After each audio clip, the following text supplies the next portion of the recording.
Hello everyone, welcome back to my channel. Today I'm hopefully going to give you a little bit of an insight into my process of creating concept art within Procreate. And the piece that I'm working on today is really exciting because it's actually one of the most important pieces of concept art that I had to create for my upcoming animated film. And I'm sure most of you must know this by now, but I am a university student. I'm in my final year of university, and for our final year project, we have to make a 3D animated film. I've been so excited to finally share some more details about it with you guys because I have been quite secretive about it because I didn't want to spoil anything relating to the story. Hopefully, if all things go to plan, then I should be able to post the finished film on this channel.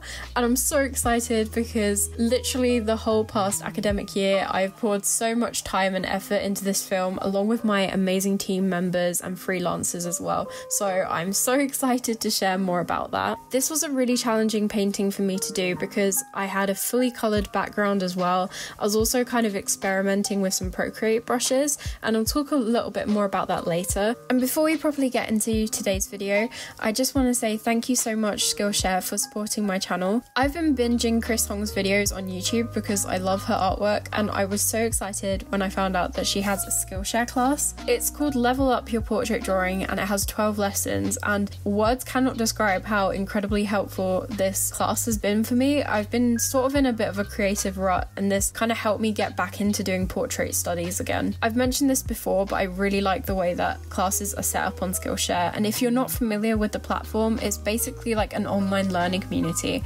The class is set up so that you have lessons and you can scroll down and see what other people have created in the student projects area. Chris Hong actually critiqued some of the student studies on her YouTube channel, which I thought was really cool, and I honestly cannot recommend this class enough, and also Skillshare, because I guarantee you will find a class on something that you want to learn more about. Like, there's classes on things ranging from watercolor to Procreate tutorials to more graphic design things. There's thousands of classes that you can take. You can really focus on the classes too because there are no ads on the platform either, and it's less than $10 a month with an annual subscription. If you would like to try Skillshare out for yourself, the first 1,000 of my subscribers to click the link in the description will get a 2-month free trial of the premium membership. So I thought it would be a good idea to talk a little bit about what concept art is used for and the role of a concept artist. I'm sure a lot of you will know this already, but I thought it would be important to cover it just in case some of you aren't sure.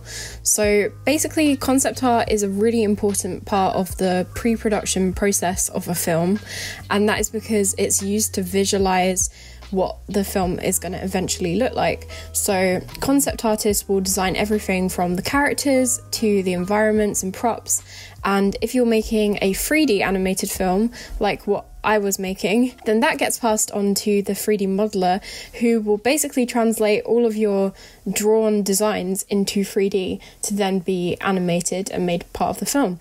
So any kind of Pixar film you watch, every single character and environment, it's all been designed by a concept artist. And it's pretty much my dream job. Even though I am doing a 3D animation degree, we do still cover things like concept art, and ideally in the future I would love to work as a concept artist. That would be amazing. Currently, I'm working on improving my portfolio. I'm trying to get more environment pieces done and different kinds of characters, so hopefully you'll start seeing more of that soon.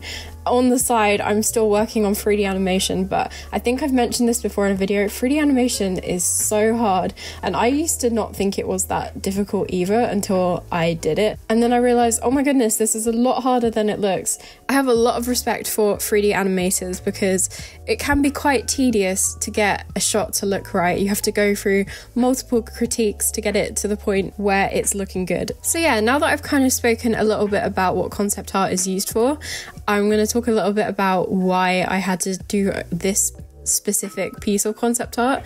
So this is concept art for one of the very final shots of our film, and it was also going to be like a concept for the lighting and how we're going to light this particular scene. And I don't really want to spoil too much about the story. I'm guessing it probably looks a bit weird without knowing the context of the story, because there's just a lady in the doorway being very annoyed at this guy eating a burger. But I'll leave you guys to fill in the gaps. I'd actually be quite interested in hearing your theories about what this scene could be about in the comments. So if you have any funny theory for what you think this will be about, please let me know. So like I said, I really wanted to focus on the lighting in this concept because I wanted to make sure that it was really appealing to look at. And also the main character, Vincent, who is the one closest to us, who's biting into the burger, I wanted his expression to be really like kind of comical. I wanted it to be quite obvious that he is a bit worried, because I've been really trying to work on my expressions and I wanted to push it as far as I possibly could. And also you'll notice that they are positioned on either half of the image, and my aim was to basically use the rule of thirds and place them both on a different third so that it would be like appealing to your eyes. So the next thing that I wanted to talk about is what brushes I'm using, and I always get questions about this. And there is one particular brush in Procreate that I tend to use for everything, and it's called the pen pencil brush. I can't remember who made it, but I'll have it linked down in the description. So for a while that has been pretty much my go-to brush. This year I have been experimenting with trying out other brushes as well. And I came across a load of Max Alikni's brush packs, and he has some of the best brushes that I've tried in a long time. They are ones that you have to pay for, but in my opinion, they are definitely worth it. And I mainly use his watercolor brushes and his gouache brushes. I actually did use his watercolor brushes in this painting. I used them on the background just to give everything a really nice texture. But considering they are digital art brushes, I was blown away when I tried them out at just how much they mimic real life watercolor. Over the years, throughout using many different programs, I have tried so many different watercolor brushes in Paint Tool Sai, in Krita, in Photoshop, and I feel like none of them perform as well as these Procreate watercolor brushes. I'm thinking of making like a standalone video just reviewing these watercolor brushes because I think they're really, really cool, and there are some really nice techniques you can use with them, and it really does give you like a very authentic traditional art watercolor look, but digitally, which is really cool. And that's one thing I really want to work on this year as well, is just incorporating more texture into my digital art, because if I look at a lot of my old pieces, one thing that really does bother me is the fact that they just look too smooth, and adding a bit of texture can really make a painting look a lot more interesting. One thing that I think is really important to mention is you by no means need to buy expensive brushes to be able to draw well in Procreate.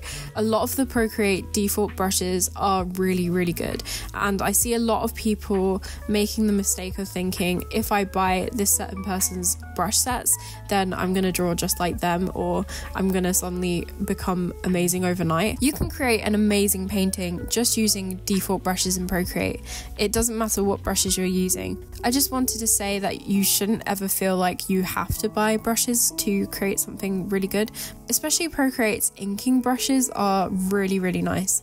There's just a lot of really nice default brushes. That's actually another video idea. If you guys want me to do a video all about the best Procreate default brushes, please let me know. Speaking of video ideas, I have been playing so much Animal Crossing New Horizons at the moment. It's actually become a bit of an addiction, to the point where my mum actually had to hide the Switch because she said, you're not allowed to play Animal Crossing until you finish making your film. And I honestly can't believe my mum is hiding my Switch from me, and I'm about to turn 21. But I'm kind of glad she did hide it because I was getting so distracted. And for a long time I've really wanted to make a video about drawing my Animal Crossing villages or something like that. So if that's something you guys are interested in watching, please let me know. And one final thing that I wanted to mention, it's actually my birthday this Sunday. So on the 10th of May I'm going to be turning 21, which is really scary because I still feel like I'm like a teenager, so I don't know where the time went, but I'm going to be turning 21. I'm kind of not excited because I'm not really going to be doing anything, but But yeah, I've been feeling a bit down about it actually. But one exciting thing is that I should hopefully be getting a new microphone for my birthday, and I'm hoping to sort of like upgrade my video making setup so that I can kind of just up the standard of my videos hopefully in the coming weeks. And I know a lot of people were asking for some kind of traditional art video soon, so I'm hopefully going to make a traditional art video. I don't know what it's going to be yet, but hopefully I can think of something. Anyway, I really hope you guys enjoyed this video. If there's anything that I forgot to cover in this, or if you have any questions, please let me know down below and I'll try my best to answer you. Bye guys!